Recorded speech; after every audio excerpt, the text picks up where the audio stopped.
Pessoal, nós trouxemos para vocês a terceira via se articulando, ou tentando se articular, o Centro Democrático, como eles se intitulam. Como é que está a situação de Bolsonaro e do Lula em função da última pesquisa? Agora vamos pôr mais um elemento na nossa conversa e aí vamos aos analistas. Vamos lá então ao telão. Tá a Thaís, nosso sistema eletrônico a empurrou um pouquinho de lado e estamos aqui.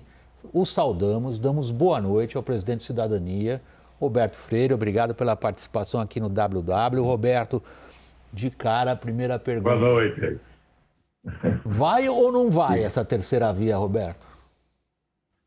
Olha, eu acho que a reunião de hoje foi muito evidente avanço nessa ideia da candidatura única desses partidos que estamos chamando de alternativa democrática, forças do campo democrático. Alguém pode dizer que tem partido de centro-direita, eu digo que vai até a centro-esquerda, com amplos setores do cidadania representando isso. Não tenho dúvida de que hoje ficou evidente que nós temos um prazo quando vamos dizer à sociedade brasileira esse candidato que será consenso dessas forças políticas. E o prazo é dia 18 de maio. Sabemos, publicamos, trouxemos a reportagem ao nosso público antes. Thaís, contigo. Presidente, boa noite. Presidente, a gente viu publicamente um otimismo de todos esses 4 partidos, mas nos bastidores há uma convicção de que esse caminhar para um candidato único vai enfrentar bastante dificuldade, principalmente no que diz respeito ao PSDB, que hoje tem praticamente 2 nomes candidatos, pré-candidatos, João Dória e Eduardo Leite. Como vocês vão conseguir solucionar essa questão? Olha, nós já tivemos mais de 6 candidatos há 3 meses atrás. E agora, de forma bem concreta, nós podemos dizer que temos apenas 3 candidatos.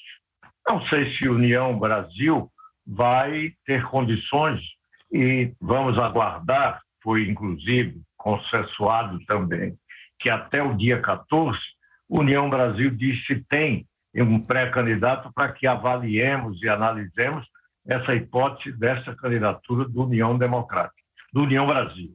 Mas o fundamental é de que ninguém pode imaginar que uma construção dessa não tem alguns obstáculos. Isso não é uma questão idílica, até porque se não tivesse obstáculos já tínhamos resolvido.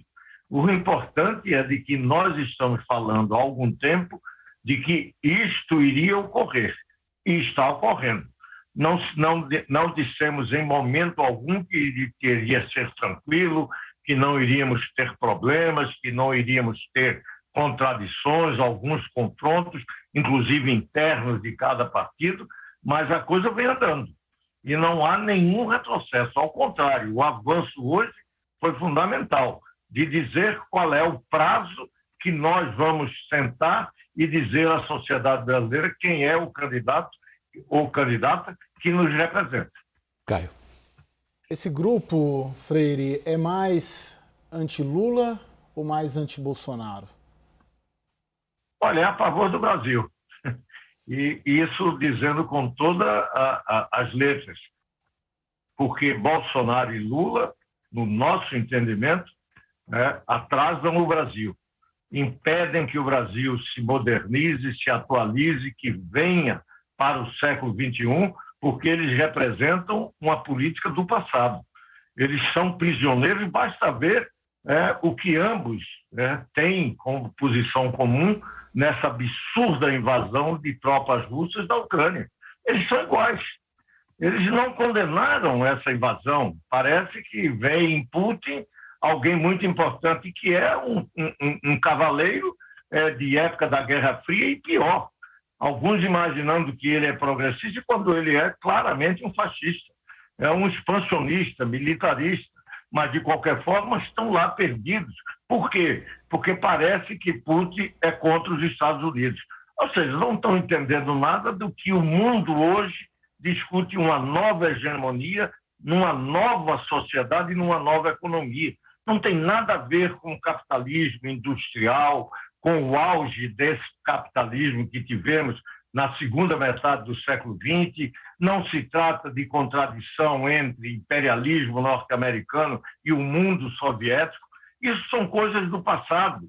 E não entender essa mudança fundamental é que demonstra que ambos são atraso e retrocesso para o Brasil. Portanto, nós representamos aquilo que significa colocar o Brasil no século XXI.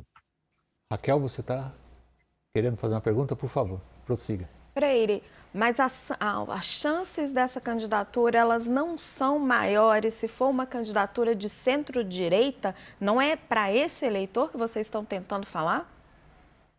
Sim, fala para esse, fala também para eleitores progressistas. Nós, do Cidadania, representamos isso. Nós temos, inclusive, uma trajetória, uma história que garante que temos um pensamento e afirmação de valores que são, e eu posso dizer concretamente, que se assemelham ao atual e jovem presidente do Chile e não tem nada a ver com essa esquerda bolivariana e atrasada que é hegemonizada pelo PT aqui no Brasil. Então, se ficar imaginando que a esquerda brasileira é essa, evidentemente nós estamos muito mal, porque essa esquerda, quem viu e quem está analisando, está apontando para quê? Se eles têm, inclusive, uma visão contra o mundo globalizado. Eles são contra a governança internacional, essa integração que está acontecendo, chamada globalização. Aliás, nisso eles se encontram também lá nos seus extremos, seja Lula, seja Bolsonaro, têm posições contra este processo. Evidentemente, estão parados na história. E a sociedade brasileira está percebendo isso. Não vamos ficar imaginando que hoje está dizendo qual é o cenário que vamos ter em outubro. Nada disso. Essas pesquisas aí devemos levar em consideração. Não é criticar que não vale nada porque não está dizendo que nós estamos pontuando ou com maior número de intenção de votos, mas ninguém fique se imaginando que isso não vai mudar. Ninguém ganhou eleição com 6 meses antes da eleição. Nenhuma eleição majoritária no Brasil. Portanto, tenham cuidado. Nós estamos vendo aí que quanto mais Lula fala, por exemplo, mais complica a sua situação. Tivemos 3 declarações dele tremendamente absurdas, algumas delas, inclusive aquela que fala de que os militantes procurem familiares. Você assediar familiar porque você discorda da posição política, isso, evidentemente, é incompatível com processos democráticos. Então, mas, ao mesmo tempo, você tem Bolsonaro, aí não precisa se ter, não vou nem citar um exemplo, porque só a gente não tem tempo para conversar nada do que significa total retrocesso, anacronismo, obscurantismo, não vou falar nem do negacionismo, que todos nós sofremos com isso e ainda não saímos totalmente da pandemia. Mas esse é o quadro. Nós estamos discutindo algo que o Brasil precisa começar a tomar tento. Nós precisamos saber se o Brasil vai se integrar nesse mundo globalizado, se vai ter capacidade de recuperar tempo que nos levou à irrelevância, não discutirmos concretamente o que é que o Brasil tem, por exemplo, na Amazônia, que a grande riqueza é a floresta em pé, e Bolsonaro pensa que estamos no século XIX, da corrida do ouro, como se o garimpo fosse a grande riqueza da Amazônia em pleno século XXI. Isso, evidentemente, vai ter discussões e não tenha dúvida, o Brasil não quer atraso, não quer permanecer lá no passado, não. Roberto, nosso muito obrigado pela participação aqui no WW. Eu vou me despedir de você fazendo uso do nosso querido, seu conterrâneo Ariano Suassuna. Nós vamos agora para a análise. Depois que você deixar a sala, o Ariano Suassuna achava isso mais educado. Melhor falar depois que as pessoas saíram. É uma piada favorita dele, com aquela... Ariano, essa grande memória temos dele. Muito obrigado, Roberto. Boa noite. Eu que agradeço a todos aí. Boa noite.